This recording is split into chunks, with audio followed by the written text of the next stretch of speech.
Hey, welcome back to Photography Corner or whatever. I really haven't decided on a name, and I seem to have lost my mouse. I don't know where it went.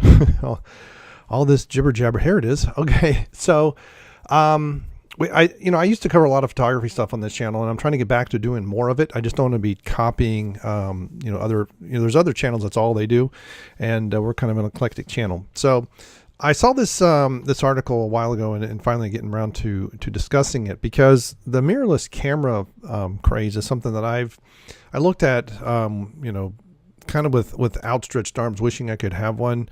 I liked the compactness. I liked that you could, especially when you could swap lenses on I think on both Canons and Nikon. So this article kind of caught me. It's like, yeah, this is an interesting take, or why they're the wrong direction, and I kind of want to see why. So they have introduced mirrorless cameras. I'm not going to read it verbatim because you guys don't need to hear me read every single word. The new lenses that were introduced lack any promise or justification for their existence. That's kind of harsh, but are more expensive while offering less useful features than past generations. Well, they're far more compact, and that's a lot of that price is that R&D. If you have an f8 lens that sits at 35 millimeter and it's got, I don't know, 68, 72, I've seen some that are, depending on the size. You can have some of these have 109 millimeter, opening, the glass, but that's way bigger than a mirrorless camera. And so you put that down in size, getting that grinding, and all the pieces that are in there to be smaller is not necessarily easy. Most lenses introduced in the last few years have been a disappointment. Whether the technically impressive, offer unprecedented focal lengths or apertures, they are getting drastically heavier and more expensive. Well, that's going to come with it. They're being faster too. While making serious compromise on usability and filter compatibility, these all seem just like he's whining at the moment. At the same time, and I've never used a mirrorless. Full disclosure, I've never used a mirrorless camera, so I really don't know what I'm talking about. I'm really just kind of take this guy's word with a grain of salt. But at the same time, they often miss basic features like image stabilization or filter threads. That's interesting. Worsen with the new mirrorless mounts. Wait a minute. So is he calling? They're reduced to lack any. Okay, so this tends to be only to be worsened with the new mirrorless mounts. Okay, Nikon Z line is a prime example, pun intended. For the launch of a new mount, they rolled out a few obligatory lenses. Okay, in the 24 to 70. I got to stop making other noises.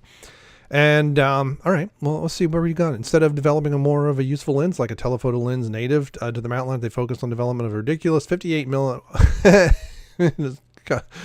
Yeah, $6,000 and comes with its own tripod foot. Wow. Yeah, I mean, these things aren't that expensive, so that I have to agree there. That's just kind of insane for a lens for this kind of camera. High performance 50 millimeter lens like Zeiss Otis already exist. Meanwhile, Nikon claims that their existing 50 millimeter mount lens will redefine your notion of what a 50 millimeter lens can do. Photographers really need to do a standard lens mount that there only has 4 or 5 lenses to begin with. Yeah, that is true. They did change the mount of their mirrorless. So let's see what Canon's doing. So in the 28 to 70 is a very good range, especially for your stereo, I wouldn't say stereo. Your enthusiast and maybe your beginners too. You can zoom in, lacking capability of their EF lenses in any form of all for twice the price. Again, smaller market, a lot of R&D, and I think that's why the prices are so high. So this is price well regarded. So that's the second lens. Yeah, but how long has that lens or this lens for the 35 millimeter been out? A lot of the, you've had lenses for some of these lenses been around for decades for film and then just were converted for digital. Features an insane 45 millimeter diameter and weighs 1.3 pounds, more than EF composition, more than its EF competition.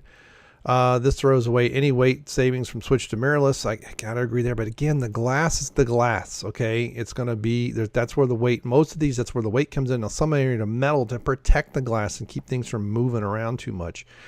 Okay, what it could have delivered if they stuck to 2.8. Could they have fit it in an IS system? The emission seems particularly egregious given the EOS R's lack of any image. Okay, you really digging that. But again, the type of photographer, the people that these are targeted toward can benefit greatly from, even a pro can benefit from image stabilization. But people that are going to do the little bit more serious photography, this is the crux of it. And Nikon's done this with some of their 35 millimeter bodies this year, the D7500 in particular, where they took a lot of stuff out. The support for the non-CPU lenses is gone, and that's, someone just starting, they're not going to want to get a $400 body and a $4,000 lens. It's just not going to happen. So this almost seems to be that same trend, just in a mirrorless fashion. I would love to see some f4 zooms that match professional standards and some wicked sharp 1.8 primes. That would be interesting. The classic to 2.8 shouldn't be regressing, and image stabilization should be included whenever possible.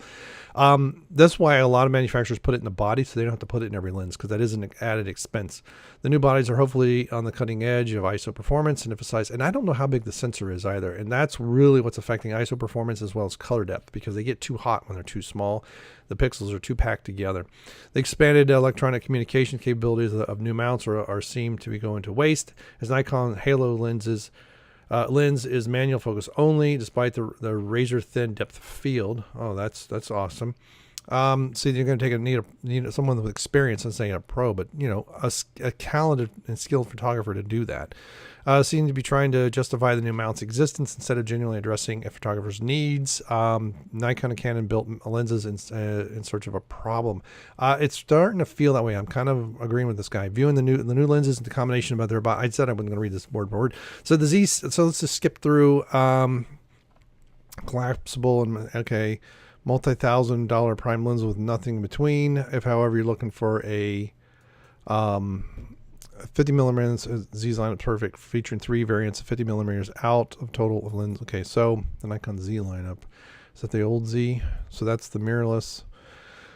That's the Z7, looks like. I'm not saying the only direction is to go smaller, lighter, and slower. I'd love to see some alternatives to the bigger, faster, but wildly expensive lenses that are in vogue. I understand the new ground has to be broken for marketing wins.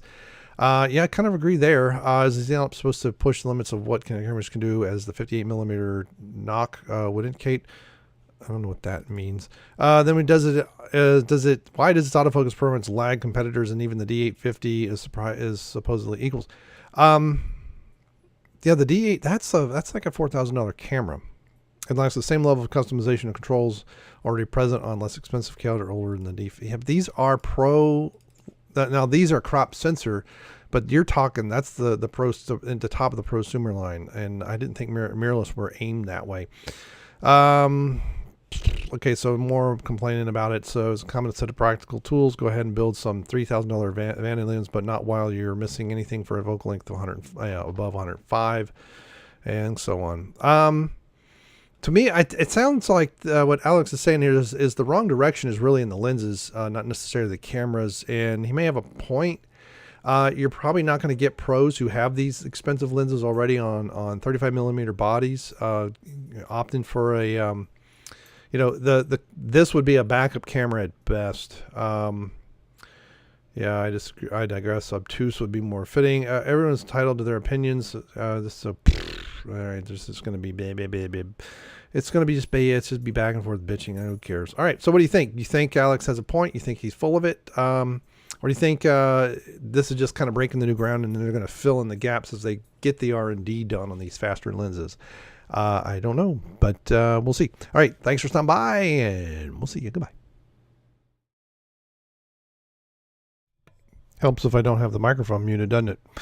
I'm glad I didn't get too far into this article. Yeah, what's crazy, this is 9-year-old iMac doing 3D rendering background, still able to capture these, and I can render the images too. I mean, the videos. It's crazy. Try that on Windows. Try that on a top-end Windows machine now. I dare you. All right, let's go. Yeah, you're right. I cannot see my levels. Okay, 3, 2, 1.